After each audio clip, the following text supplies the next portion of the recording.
Welcome to another soothing journey through history. Tonight, we're stepping into the sun-baked, dusty world of ancient Egypt, around 2500 BC, a land of pharaohs, pyramids, and the forgotten art of bread-making, a daily task that fed both workers and gods. Imagine spending your day grinding grain, kneading dough, and baking under the scorching sun, all while trying not to get sand in your bread or accidentally offend a visiting queen. Over the next, we'll follow a baker named Khety through his long, flour-dusted day, joined by a surprising visitor, none other than the great Queen Hatshepsut herself. If you're ready to trade your modern comforts for a peek into this ancient craft, settle in, dim the lights, and maybe turn on a fan for that soft hum. Oh, and if you enjoy this journey, give the video a like, subscribe, and let me know in the comments where you're tuning in from. Now, let's meet our way into the past. It's just before dawn, in the year 2500 BC, and you're Khety, a baker living in a small village along the Nile River, not far from the bustling city of Thebes. You wake to the sound of a rooster crowing and the gentle lapping of the Nile against the riverbank, a signal that another long day of bread-making is about to begin. Your house is a simple mud brick hut with a flat roof, where you slept to escape the heat. The air is already warm, even at this early hour, and the sand under your reed mat has left a gritty imprint on your back. You groan, scratching at a mosquito bite, and mutter to yourself, "Another day of grinding grain. May the gods give me strength and fewer bugs." You roll off the mat, your bare feet hitting the cool dirt floor, and splash your face with water from a clay jug. Breakfast is a simple affair. A piece of yesterday's bread, slightly stale but still edible, and a handful of dates, which you eat while shooing away a cat that's chasing a mouse around your tiny room. You pull on your white linen kilt, the only piece of clothing you own, and grab your grinding stone and basket of emmer wheat. You're a baker for the workers building the Great Pyramids, and bread is your life. Literally, it's not just food, it's the payment you'll give to the laborers, a currency of sustenance in this land of pharaohs. As you step outside, the sun is just rising over the Nile, painting the sky a fiery red. You head to the communal bakery, ready to start your day. You arrive at the communal bakery, a simple, open-air structure with a thatched roof to shield you from the sun. The air smells of dust, grain, and the faint tang of the Nile. Other bakers are already there, chatting about the latest gossip, something about a crocodile stealing a fisherman's catch. And you join them, setting up your grinding stone. Your first task of the day is to grind emmer wheat into flour, a back-breaking job that'll take hours. You kneel on a reed mat, place a handful of grain on the stone, and start grinding with a smaller stone, your arms moving back and forth in a steady rhythm. The work is exhausting, and sweat drips down your forehead, stinging your eyes. The sun is rising higher now, and the heat is relentless. You're starting to feel like a loaf of bread baking in the oven. To make matters worse, a gust of wind blows a pile of sand into your grain basket, and you groan, muttering, "Oh, great, now I'm making sand bread. Perfect for the pharaoh's feast." You try to sift out the sand, but it's a losing battle. Every baker in Egypt knows that a little grit in the bread is just part of life. Your friend Amun laughs at your plight, saying, "Maybe the workers will think it's extra crunchy." You roll your eyes but can't help chuckling as you get back to grinding. The grain is tough, and your hands ache after the first hour. But you keep going. You need to grind enough flour for 200 loaves today, enough to feed the workers building the nearby pyramid. Bread isn't just food in ancient Egypt, it's currency. The workers are paid in bread and beer, and if you don't produce enough, you'll have a mob of hungry laborers banging on your door. So you grind and grind, your arms burning, your back aching, and your patience wearing thin. By late morning, you've finally ground enough flour for the day's baking. Your arms feel like they're made of papyrus, but there's no time to rest. You need to start kneading the dough. You dump the flour into a large wooden bowl, add water from a clay jar, and a pinch of salt from a sack. The Nile water is a bit murky, but you've learned not to think too hard about what's in it. You mix the ingredients with your hands, the dough sticking to your fingers like a clingy child. By the gods, why does it always stick like this? You grumble, trying to scrape the gooey mess off your hands.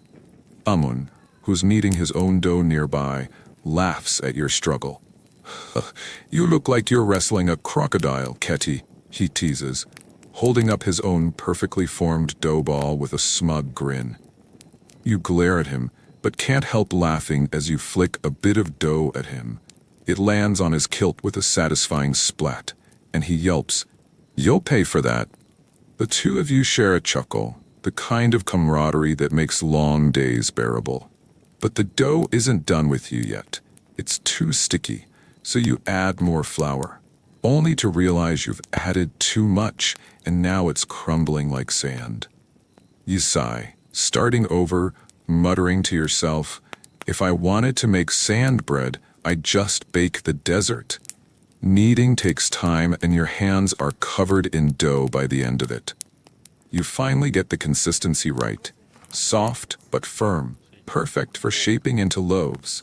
You divide the dough into small rounds, your fingers moving quickly despite the ache, and set them aside to rise under a cloth. The sun is high now, and the heat is unbearable, but you're one step closer to baking, a small victory in a day full of floury chaos. With the dough ready, it's time to bake. You head to the clay oven, a dome-shaped structure made of mud and straw, already glowing with heat from the fire inside.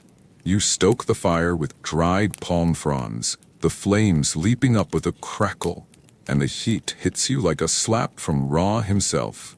"By the gods, I'm baking myself along with the bread," you mutter, wiping sweat from your brow.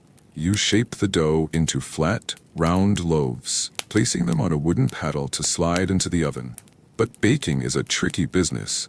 The oven is too hot, and the first loaf comes out burnt to a crisp, looking more like a lump of charcoal than bread. You groan, tossing it aside. Maybe the village dogs will eat it. You try again, this time lowering the heat. But now the loaf is undercooked, a doughy mess that sticks to the paddle. Amun peeks over and laughs. "At this rate, Khety, you'll be feeding the crocodiles, not the workers." You roll your eyes, but his teasing gives you an idea. You shape the next loaf into a crocodile's head, just for fun, and it bakes perfectly, earning a grin from Amun. As you pull the crocodile loaf out, a village child sneaks up and grabs it, gunning off with a giggle. You shout after him, "That's for the workers, you little thief." But he's already gone, leaving you to laugh despite yourself.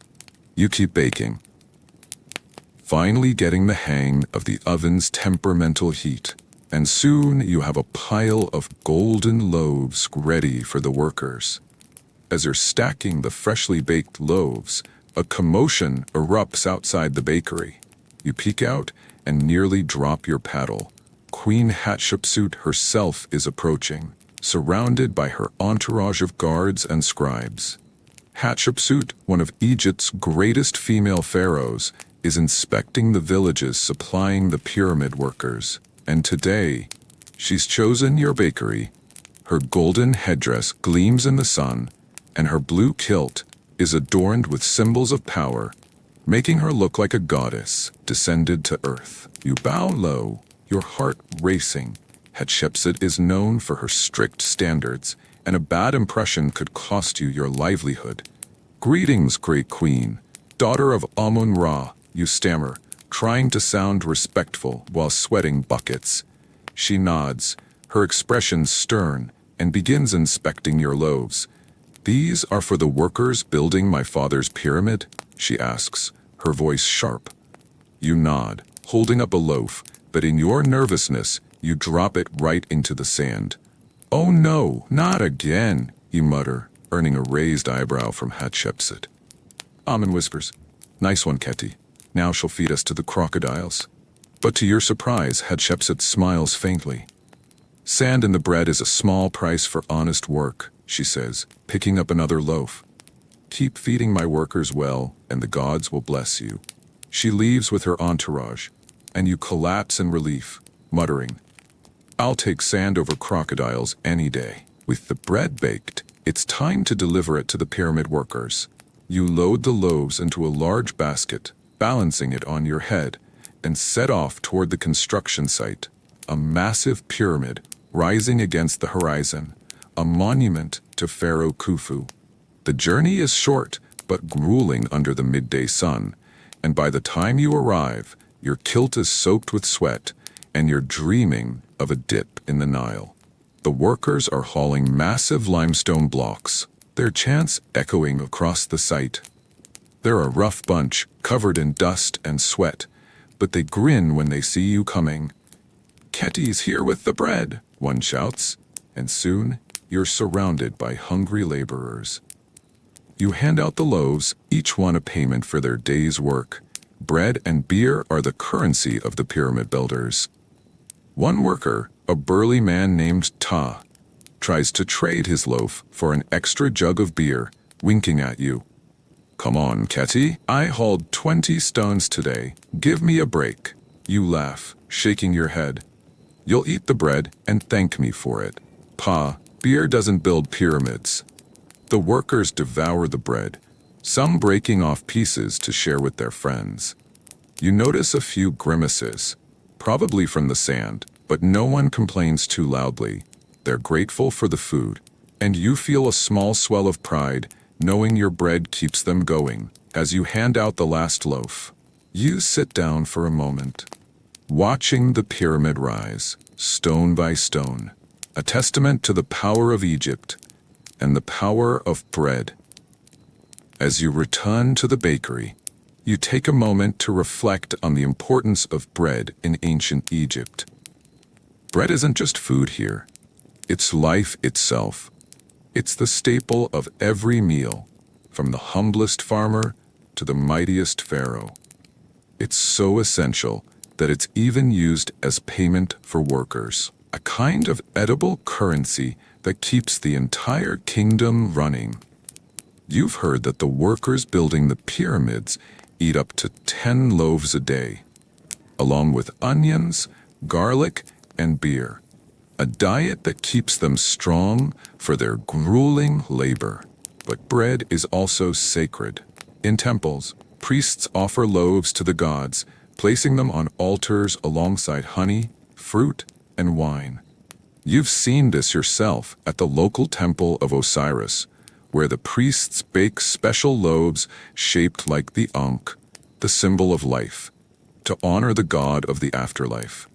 Bread is a gift to the gods, a way to ensure their favor for the harvest, the Nile's flood, and the prosperity of the land. Even in the afterlife, bread matters. Tombs are stocked with loaves to feed the dead on their journey to the field of reeds. For you, bread is more personal. It's the smell of flour on your hands, the ache in your arms, the satisfaction of feeding your village. It's a craft passed down through generations, a forgotten art that keeps Egypt alive. You may never see the inside of a pharaoh's palace, but your bread helps build their eternal monuments, and that's a legacy you can be proud of. As the sun sets, you finish your work and join the village for an evening celebration, a small feast to honor the Nile's annual flood, which will soon bring fertile silt to the fields. The villagers gather by the riverbank, their laughter echoing over the water.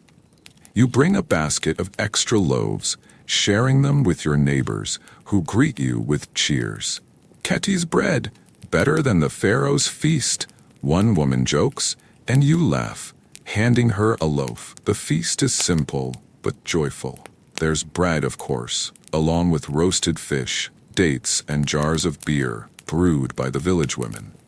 A child plays a harp, the notes floating over the crowd, while Amun tries to dance, his movements so clumsy that he nearly falls into the Nile. "Stick to baking, Amun," you tease, and he throws a date at you, missing by a mile. The villagers laugh, and for a moment, the hardships of the day, the heat, the sand, the burnt loaves, fade away. You sit by the water, sipping beer and watching the stars emerge, feeling a rare sense of peace. Hatshepsut's visit still lingers in your mind, a reminder of the power that rules this land. But here, by the Nile, with your village around you, you're reminded of what truly matters: the bread you bake, the people you feed, the life you share. It's a small, quiet victory in a world of pharaohs and pyramids. After the feast, you linger by the Nile, the cool night air, a welcome relief after the day's heat. The village is quiet now, except for the gentle lapping of the river and the distant croak of frogs. You sit on the bank, a leftover loaf of bread beside you, and reflect on the day. It's been a long one, grinding grain, kneading dough, baking under the relentless sun, and surviving a visit from Queen Hatshepsut herself. Your hands are calloused, your back aches, and there's still flour in your hair, but you fed the workers, pleased the queen, and celebrated with your village. You glance at the loaf beside you, and a crocodile pokes its head out of the water, eyeing it hungrily. "Not for you, my friend," you mutter, moving the loaf closer and chuckling to yourself. The Nile glitters under the stars, a reminder of the life it brings to this land and the life your bread sustains.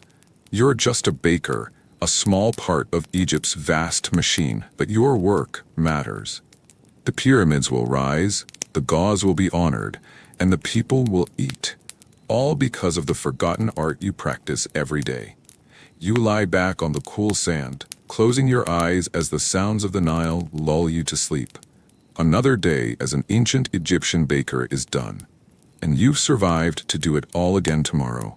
And so, a day in the life of an ancient Egyptian baker comes to a close, leaving behind a legacy of flour, sweat, and sustenance in the land of the pharaohs. If you're still awake after this 90-minute journey, I hope you've learned a bit about this forgotten art. If you're drifting off, let the Nile's gentle flow carry you to dreamland. Thanks for joining me. Like, subscribe, and comment with your thoughts or what historical tale you'd like to hear next. Until then, sleep well, and may your dreams be as warm as a freshly baked loaf of Egyptian bread. Welcome to another soothing journey through history. Tonight, we're stepping into the quiet, candlelit world of a medieval scriptorium in the 12th century. A place of endless quills, parchment, and the slow, steady work of a scribe named Brother Edric. Imagine spending your day hunched over a desk, copying ancient texts by hand, with nothing but the flicker of a candle and the occasional squeak of a mouse to keep you company. We'll follow Edric through his surprisingly dull yet oddly fascinating day, exploring the art of medieval bookmaking, the challenges of monastic life, and the quiet legacy of those who preserved knowledge in a dark age. If you're ready to trade your modern comforts for a peek into this ancient routine, settle in, dim the lights, and maybe turn on a fan for that soft hum.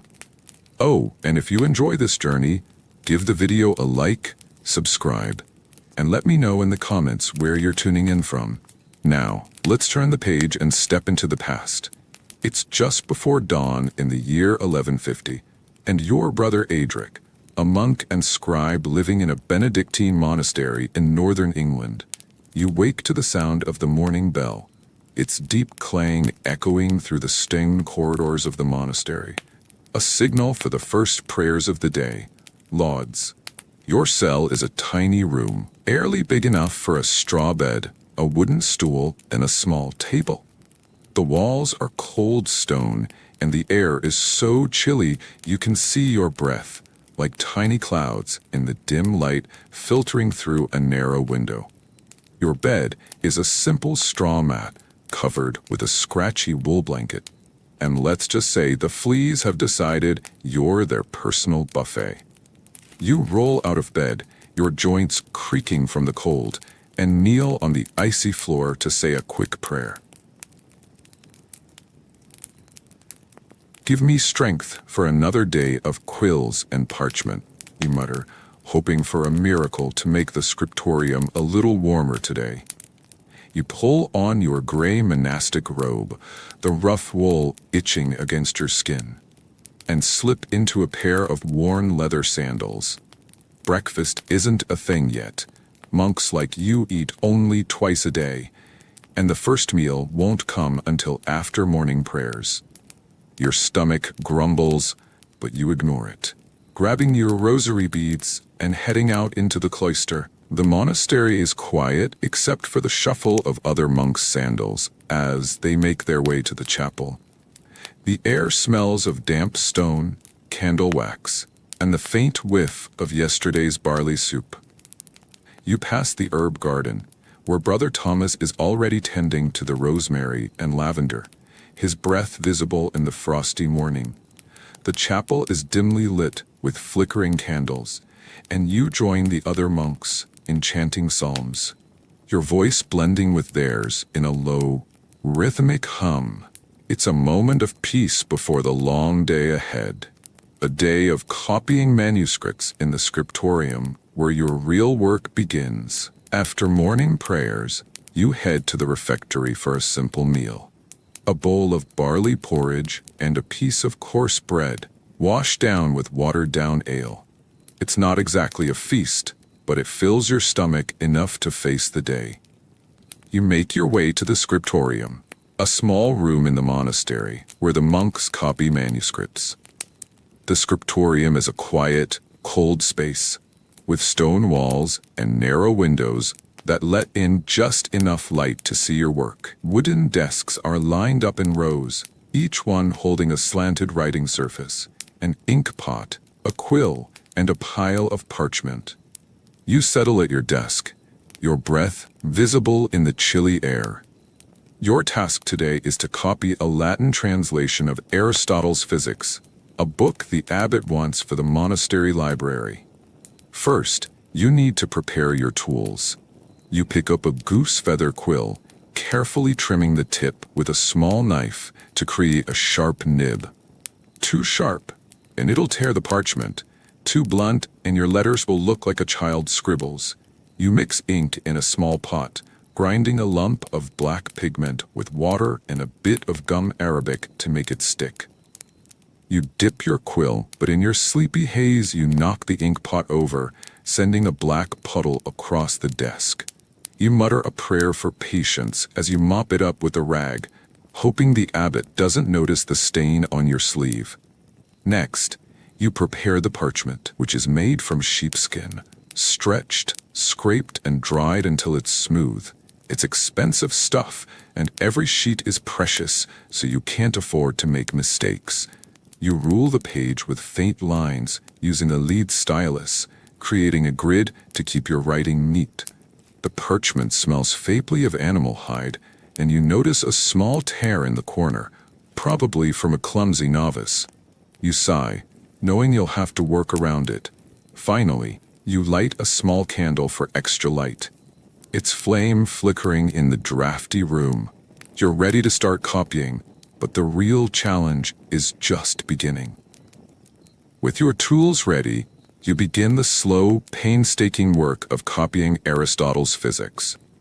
The original manuscript sits on a stand beside you, its pages worn and faded from years of use. You dip your quill in ink and start writing, carefully forming each letter in a neat, rounded script called Carolingian minuscule, a style designed to be clear and readable. Each stroke of the quill is deliberate, the scratch of the nib against parchment, the only sound in the quiet scriptorium, aside from the occasional cough of another monk or the squeak of a mouse scurrying across the floor. The work is tedious, to say the least. You're copying word for word, line by line, page by page, and there's no room for error.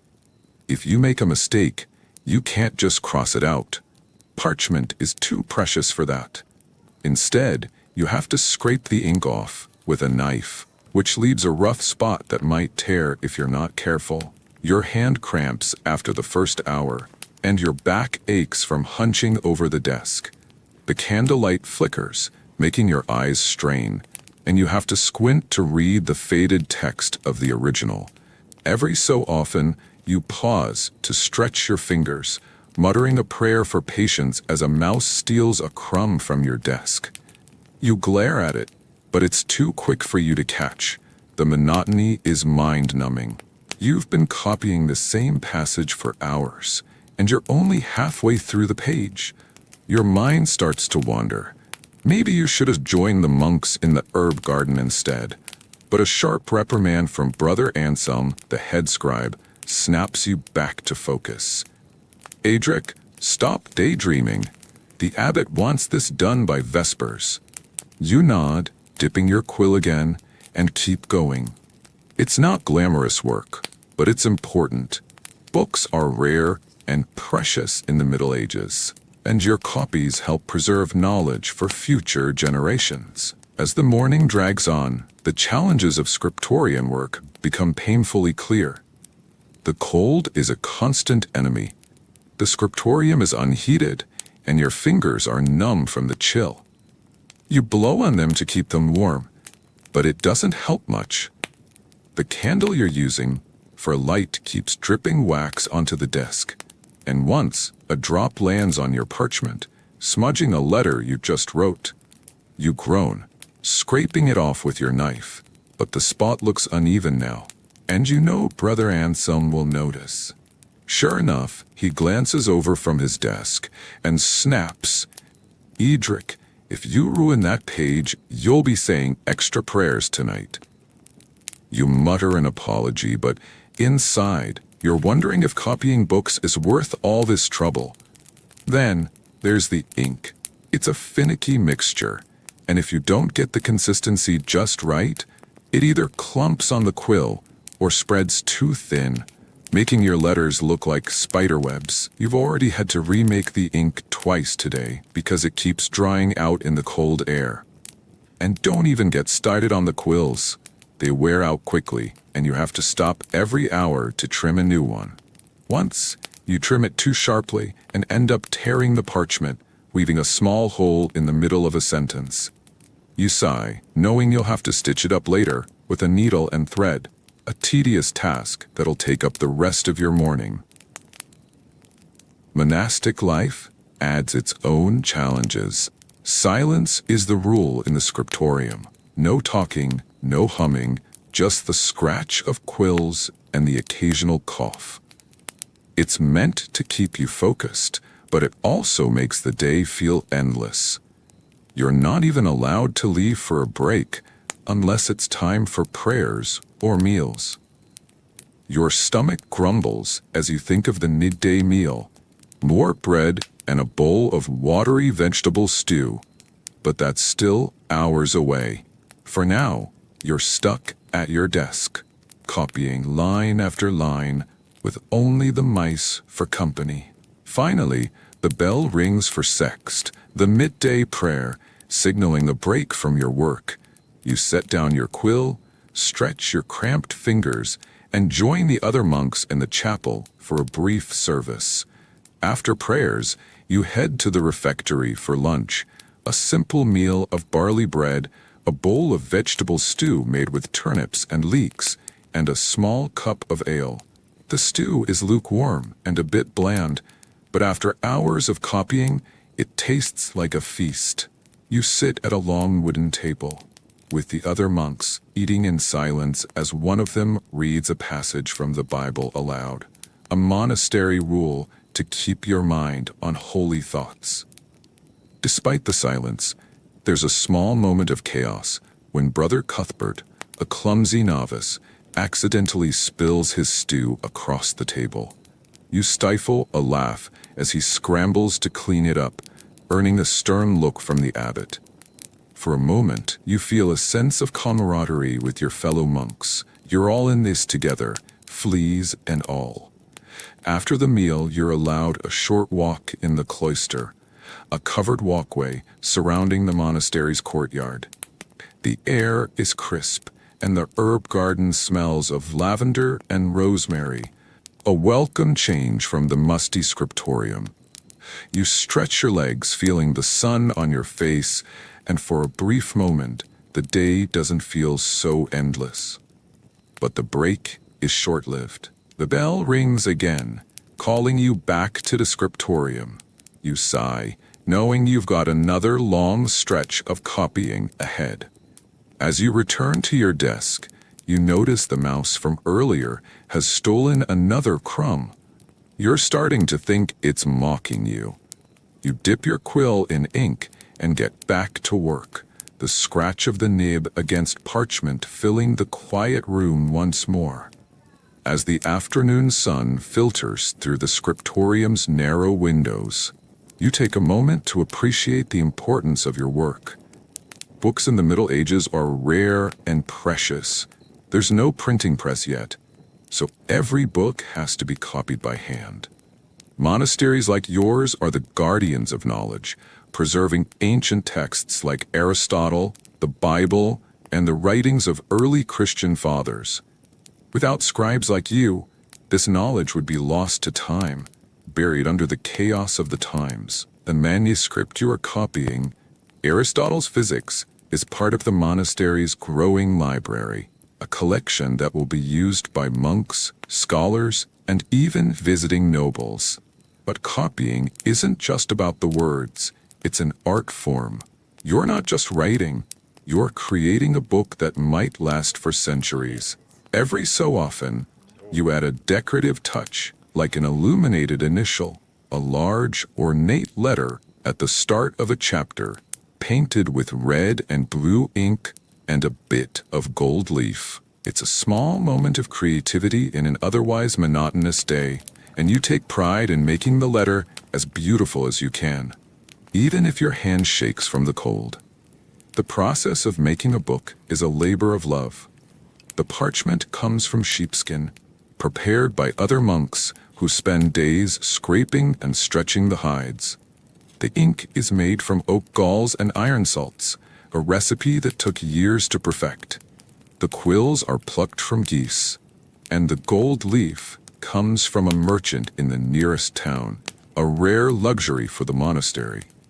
Each book takes months to complete, and a single mistake can ruin weeks of work. But when it's done, it's a thing of beauty, a window into the past, a bridge to the future. You may never see the finished book, but you know your work will live on long after you're gone. By mid-afternoon, the scriptorium feels like a prison. You've been copying for hours, and the monotony is starting to wear you down. Your eyes are tired from squinting at the faded text. Your hand is cramping again, and the cold has settled into your bones. You've lost count of how many times you've written the word philosophia, and you're starting to wonder if Aristotle ever took a break.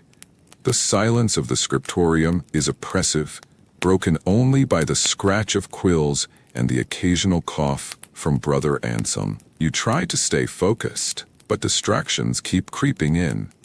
A bird lands on the windowsill, chirping loudly, and you glance up, imagining what it would be like to fly away from this desk. You daydream about the village festival you heard about last week. There'll be music, dancing, maybe even a pie or two. Your stomach grumbles at the thought, and you shake your head, trying to focus. But the candle has burned low, and a puddle of wax has formed on the desk. You must have dozed off for a moment. You jolt upright, hoping Brother Anselm didn't notice, but he's too busy correcting a novice's work to care. The mouse from earlier scurries across the floor again, and you swear it's taunting you now. You toss a crumb at it, but it just grabs the prize and runs off, leaving you to your endless copying. You sigh, dipping your quill in ink, and keep going. The afternoon feels like it'll never end. But you know you have to finish this page before Vespers, the evening prayers, or you'll be stuck here even longer. As the day draws to a close, you finally finish the page you've been working on. It's not perfect. The tear in the parchment made things tricky, and there's a small smudge where your hand slipped, but it's done. You carefully set the page aside to dry, feeling a small sense of accomplishment. You've been working on this manuscript for weeks, and with this page, you're one step closer to completing it. You imagine the finished book on a shelf in the monastery library, where it might be read by scholars, monks, or even a visiting bishop. Scribes like you are the unsung heroes of the Middle Ages, in an era often called the Dark Ages, when wars, plagues, and invasions threaten to erase the knowledge of the past. Monasteries become beacons of learning. The books you copy, texts by Aristotle, Augustine, and the ancient Romans, keep alive the wisdom of antiquity. Without your work, much of this knowledge would be lost forever, buried under the chaos of the times. The manuscripts you create will be passed down for centuries, some even surviving into the modern age, where they'll be studied by historians and marveled at in museums. But your work isn't just about preservation, it's about faith. As a monk, you see copying as a form of prayer, a way to serve God by spreading His word and the wisdom of His creation. Each letter you write is an act of devotion, even if your hand cramps and your eyes ache. You may never leave this monastery, but your manuscripts will travel far beyond its walls, carrying your silent legacy into the future. As the sun sets, the bell rings for Vespers, the evening prayer. You set down your quill, stretch your aching back, and join the other monks in the chapel. The air is warm with the glow of candles, and the familiar chant of psalms fills the space, a soothing rhythm that calms your tired mind. After prayers, you head to the refectory for supper, a simple meal of bread, cheese, and a bowl of lentil soup. The food is plain, but it's filling, and you savor every bite, grateful for the warmth in your belly after a long day. Back in your cell, you light a small candle and kneel for a final prayer, thanking God for the strength to get through another day. You reflect on the pages you copied, the mistakes you made, and the small victories, like the illuminated letter you're particularly proud of. Your hands are stained with ink, your back aches, and your eyes are heavy, but there's a quiet satisfaction in knowing you've done your part to preserve knowledge and serve your faith. You blow out the candle and lie down on your straw mat, the fleas greeting you like old friends. The monastery is silent now, except for the distant hoot of an owl and the faint creak of the wooden roof. As you drift off, the day's work fades into the background, replaced by dreams of parchment, quills, and the endless scratch of writing. Another day as a medieval scribe is done, and you've survived to do it all again tomorrow. And so, a day in the life of a medieval scribe comes to a close, leaving behind a legacy of ink, parchment, and quiet devotion in the heart of a dark age. If you're still awake after this 90-minute journey, I hope you've learned a bit about this ancient craft. If you're drifting off, let the scratch of quills carry you to dreamland. Thanks for joining me. Like, subscribe, and comment with your thoughts or what historical tale you'd like to hear next. Until then, sleep well, and may your dreams be as peaceful as a monk's prayer. Welcome to another soothing journey through history. Tonight, we're stepping into the steamy, bustling world of a Roman bathhouse in the 2nd century AD, a place of relaxation, gossip, and luxury for the citizens of Rome, but a sweaty, exhausting workplace for the unsung workers who keep it running. Imagine spending your day scrubbing floors, hauling wood, and dodging grumpy senators, all while trying not to slip on a wet tile. Over the next 90 minutes, we'll follow a worker named Lucius through his long, tiring day, exploring the culture of Roman bathing and the hidden struggles behind the marble walls. If you're ready to trade your modern comforts for a peek into this ancient routine, settle in, dim the lights, and maybe turn on a fan for that soft hum. Oh, and if you enjoy this journey, give the video a like, subscribe, and let me know in the comments where you're tuning in from. Now, let's splash into the past. It's just before dawn in the bustling city of Rome, around 150 AD, and you're a bathhouse worker named Lucius. You live in a cramped tenement apartment, a tiny loom in a multi-story building that smells like sweat, smoke, and yesterday's fish stew. Your bed is a straw mat on the floor, and let's just say the fleas have decided you're their best friend. No alarm clocks here, just the distant crow of a rooster, and the shouts of early risers in the street below. You roll over, groaning, because you know what's coming. Another long day at the Thermae, one of the grand public bathhouses of Rome. You stumble out of bed, your bare feet hitting the cold dirt floor, because floors and tenements aren't exactly fancy. The air is chilly, and you shiver as you splash your face with water from a clay jug, hoping it's not too full of whatever the upstairs neighbors tossed out their window last night. Breakfast is a simple affair, a stale chunk of bread and a few olives, which you eat while shooing away a rat that's eyeing your meal like it's a five-star feast. You pull on your tunic, a rough linen thing that's seen better days, and a pair of worn sandals. You're not winning any fashion awards, but at least you're not barefoot in a city where the streets are a mix of mud, horse dung, and mystery liquids. As you step outside, the city is already waking up. Bakers are shouting about their fresh bread, merchants are hauling carts to the market, and a group of kids runs by chasing a stray dog. You weave through the narrow, crowded streets toward the bathhouse, a massive building with marble columns and steam rising from its roof. It's the Baths of Trajan, a sprawling complex that can hold thousands of bathers at once, a place of relaxation for the wealthy, but for you, it's just another day of scrubbing, hauling, and sweating. You arrive at the bathhouse just as the first rays of sunlight hit the marble columns. The Thermae is already buzzing with activity. Other workers are rushing around, and the head overseer, a grumpy man named Gaius, is barking orders like he's commanding an army. Your first task of the day is to keep the fires burning in the hypocaust system, the underfloor heating that makes the bathhouse so luxurious. Underneath the floors are a maze of tunnels where fires heat the air, warming the rooms above and the water in the pools. It's a genius system, but it's also a sweaty, smoky nightmare to maintain. You head down to the furnace room, a dark, hot space that smells like charcoal and sweat. The air is thick with smoke, and you can barely see through the haze. Chimneys aren't exactly a thing yet, so the smoke just lingers like an unwanted guest. You grab a bundle of wood from the pile, your arms aching already, and toss it into the roaring fire. The flames leap up, and you shield your face from the heat, wondering if you'll ever get used to feeling like a roast pig. Another worker, a skinny teenager named Titus, drops a log on his foot and hops around, cursing in a way that would make a sailor blush. You can't help but chuckle. Misery loves company after all. Keeping the fires going is a never-ending task. The bathhouse has to stay warm all day, from the frigidarium, the cold room, to the coldarium, the hot room. And if the fires die down, the bathers will complain, loudly. You spend hours hauling wood, stoking the flames, and sweeping ash, all while trying not to pass out from the heat.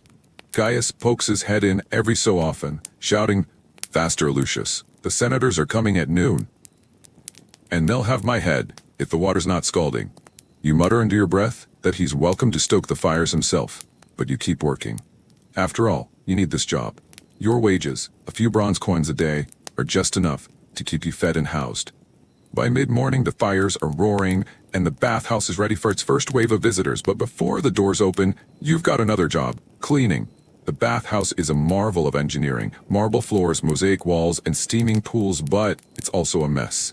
Last night's bathers left behind a trail of oil, food scraps, and who knows what else. You grab a wooden bucket and a stiff brush, muttering to yourself that this is the least glamorous job in Rome. You start in the caldarium, the hottest room, where the steam is so thick you can barely see your own hands. The floor is slick with olive oil. Romans use it to clean themselves, scraping it off with a curved tool called a strigil, but they're not exactly tidy about it.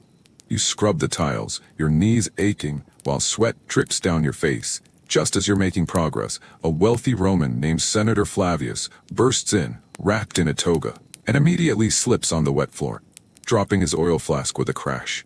He glares at you like it's your fault, and you mumble an apology while trying not to laugh. Senators. They expect the world to revolve around them, even when they're sprawled on the floor. Next, you move to the frigidarium, the cold pool room, which is a relief after the heat of the caldarium. But the water is murky, full of floating leaves and bits of bread. Someone must have snuck in a snack last night. You scoop out the debris with a net, shivering as the cold water splashes your arms. Gaius yells from the doorway. Hurry up, Lucius, the bathers are arriving. You sigh, wondering if Gaius has ever scrubbed a floor in his life. Cleaning isn't just about looks. It's about keeping the bathhouse running. If the pools get too dirty, diseases like dysentery can spread, and nobody wants to be known as the bathhouse that gave half the city a stomachache. By noon, the bathhouse is packed. Merchants, soldiers, senators, and even a few wealthy women fill the rooms, their voices echoing off the marble walls. The bathhouse isn't just a place to get clean. It's the social hub of Rome. People come to relax, gossip, and make deals, all while soaking in the warm water or sweating in the steam rooms. For you, though, it's the busiest part of the day. Your job now is to serve the bathers, running back and forth with trays of olive oil, strigils, and jugs of water. Senator Flavius, still grumpy from this fall, demands hotter water in the caldarium. So, you rush to tell the furnace workers to stoke the fires even more. A merchant named Marcus wants a massage. But the masseur is busy, so you have to fetch more oil from the storage room, dodging bathers who are slipping on the wet floors like it's an Olympic sport. You hear snippets of gossip as you move through the rooms. Did you hear Senator Flavius lost a fortune betting on the chariot races? One woman whispers. I heard he's bribing the governor to get it back, her friend replies. You smirk to yourself. Bathhouses are better than taverns for the juiciest rumors. But serving bathers isn't all fun and gossip. Some of them treat you like you're invisible, tossing their dirty towels at you, without a word. Others are outright rude, like the young patrician who snaps his fingers and calls you boy, even though you're probably older than him. You grit your teeth and keep going, because a single complaint to Gaius could cost you your job. By the time the afternoon rolls around, your tunic is soaked with sweat and water, your feet ache, and you're dreaming of a quiet moment to eat your lunch, a dry piece of bread and some watered-down wine. As the day stretches into late afternoon, you take a rare moment to catch your breath and watch the bathers. Bathhouses, like the baths of Trajan, aren't just about getting clean. They're the heart of Roman social life. For a few bronze coins, anyone can enter, from wealthy senators to humble shopkeepers. It's one of the few places where social classes mix, though the rich still get the best spots in the caldarium. The bathing process is a ritual. First, bathers head to the apoditarium, the changing room, to strip off their clothes and leave them on stone benches. You've seen more than one bather forget where they parked their toga, wandering around in a towel, looking confused. Then they move to the tepidarium, the warm room, to ease into the heat before diving into the caldarium for a hot soak. They rub olive oil on their skin, then scrape it off with a strigil, leaving behind dirt, sweat, and oil, which you'll have to clean up later. Finally, they cool off in the frigidarium, splashing in the cold pool and chatting about politics. Gladiator fights were the latest scandal. Bathhouses are also a place for leisure. Some bathers play dice or board games. Others read scrolls. Yes, Romans bring books to the bath, because why not? Wealthy patrons might get a massage or a haircut right there in the bathhouse, while others just gossip about who's sleeping with whom. It's like a modern gym, spa, and coffee shop all rolled into one, but with more nudity and fewer cappuccinos. For you, though, it's just another reminder of how much work goes into keeping this place running. The bathhouse is a marvel of engineering. Aqueducts bring in fresh water. The hypocaust system keeps everything warm. But it's your sweat that makes it all possible. As you take a break to eat your lunch, a dry piece of bread, and watered-down wine, you can't help but marvel at the engineering behind the bathhouse. The baths of Trajan are a testament to Roman ingenuity, a sprawling complex that's as much a feat of technology as it is a place of relaxation. Let's take a step back and look at how this all works, because it's pretty impressive, even if it means more work for you. The first challenge is water. Rome's bathhouses use millions of liters a day, and that water comes from aqueducts, massive stone channels that stretch for miles, bringing fresh water from springs in the hills to the city. The aqueducts are engineering marvels, sloping just enough to keep the water flowing without pumps. At the bathhouse, the water is channeled into cisterns, then distributed to the pools through a network of lead pipes. You've heard stories of workers getting sick from the lead, but nobody seems to care, as long as the water keeps flowing. Then there's the hypocaust system, the underfloor heating that keeps the bathhouse warm. Fires burn beneath the floors, heating the air in a maze of tunnels, which in turn heats the rooms above. The floors are raised on small pillars, called pile, to create space for the hot air to circulate. It's a brilliant system, but it's also a pain to maintain. You've spent half your day hauling wood to keep those fires going. And the smoke is so thick, you're starting to think you might be part chimney by now. The hot water for the pools is heated in massive bronze boilers, fueled by the same fires, and piped into the caldarium for bathers to enjoy. The bathhouse is a marvel, but it's also a reminder of the divide between you and the bathers. They get to enjoy the luxury of hot water and warm floors, while you're stuck in the smoky underbelly, making sure it all works. Still, there's a small sense of pride in knowing you're part of something so grand, even if you'd rather be soaking in the pools than cleaning them. As the afternoon turns into evening, the bathhouse becomes a hotbed of politics and intrigue. The thermae isn't just a place to bathe. It's where deals are made, alliances are formed, and secrets are whispered over the sound of splashing water. You've learned to keep your ears open while you work, because the bathhouse gossip is often more valuable than your wages. In the tepidarium you spot two senators, Flavius and his rival Senator Decimus, sitting close together, their voices low. They're wrapped in togas, but their faces are tense as they whisper about a plot to undermine the governor. If we bribe the right people, he'll be out by next month, Flavius mutters, glancing around to make sure no one's listening. Decimus nods, adding, and we'll make sure our man takes his place. You pretend not to hear as you carry a jug of water past them, but you can't help smirking. Politics in Rome is dirtier than the frigidarium pool after a busy day. The bathhouse is a perfect place for scheming. It's one of the few places where senators, merchants, and even soldiers can meet without drawing suspicion. The steam and noise provide a natural cover for whispered conversations, and the relaxed atmosphere makes people let their guard down. You've heard all sorts of secrets over the years, bribes, affairs, even whispers of rebellion against the emperor. Not that you'd ever tell anyone. Gaius would have your head if you got caught spreading rumors. But it's hard not to listen when the stakes are so high. Sometimes the intrigue spills over into your work. A centurion might demand you fetch him a strigil faster so he can overhear a rival's conversation. Or a merchant might slip you a coin to, accidentally, spill water on someone he doesn't like. You've learned to navigate these situations carefully. After all, you're just a worker, and getting caught in the middle of a political plot could land you in serious trouble. For now, you keep your head down and your ears open, wondering what other secrets the bathhouse will reveal before the day is done. As the sun begins to set, the bathhouse enters its busiest time, the evening rush.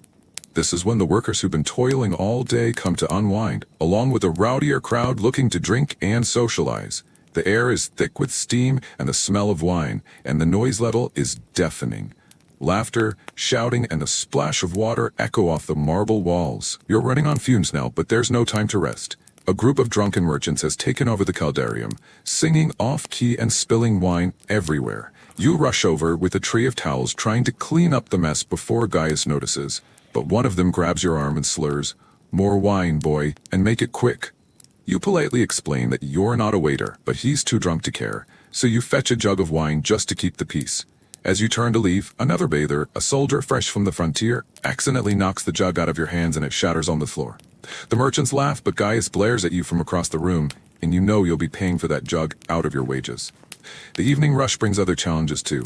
A pipe in the frigidarium springs a leak, flooding the floor, and you have to wade through cold water to fix it, all while bathers complain that their feet are getting wet. A fight breaks out in the tepidarium between two men arguing over a dice game, and you have to call the guards to break it up before they start throwing strigils. By the time the crowd starts to thin out, you're soaked, exhausted, and ready to collapse. But there's a small sense of satisfaction in surviving the chaos. Another day at the bathhouse, and you're still standing. By late evening, the bathhouse finally empties out. The last bathers leave, wrapped in their togas, their voices fading as they head to the taverns for a late dinner. You're exhausted, your arms ache from hauling wood, your knees are sore from scrubbing, and your tunic is a damp mess. But there's a deep sense of relief as the chaos of the day gives way to quiet. You do a final sweep of the bathhouse, picking up stray sandals and wiping down the benches. Gaius counts the day's earnings, muttering to himself about how Senator Flavius tipped less than usual. He tosses you a few bronze coins, your wages for the day, and grumbles, "Good work, Lucius, don't be late tomorrow." You nod, too tired to reply, and head out into the cool evening air. The streets of Rome are quieter now, lit by flickering torches, and the smell of fresh bread wafts from a nearby bakery. You stop to buy a loaf with your earnings, savoring the warm crust as you walk home. Back in your tiny tenement room, you collapse onto your straw mat, the fleas greeting you like old friends. You're too tired to care. As you drift off, the sounds of the city, distant laughter, a barking dog, the clatter of a cart, fade into the background. You reflect on the day, the back-breaking work, the endless demands, the snippets of gossip that remind you Rome is a city of power and secrets. The bathhouse is a place of luxury for some, but for you, it's a place of survival. Still, there's a strange pride in knowing you helped keep this grand machine running, even if you'll never soak in its waters yourself. Another day at the bathhouse is done, and you've survived to do it all again tomorrow. And so, a day in the life of a Roman bathhouse worker comes to a close, leaving behind a legacy of sweat, steam, and survival in the heart of ancient Rome. If you're still awake after this 90-minute journey, I hope you've learned a bit about this ancient routine. If you're drifting off, let the warm waters of the Thermae carry you to dreamland. Thanks for joining me. Like, subscribe, and comment with your thoughts or what historical tale you'd like to hear next. Until then, sleep well, and may your dreams be as steamy as a Roman bathhouse.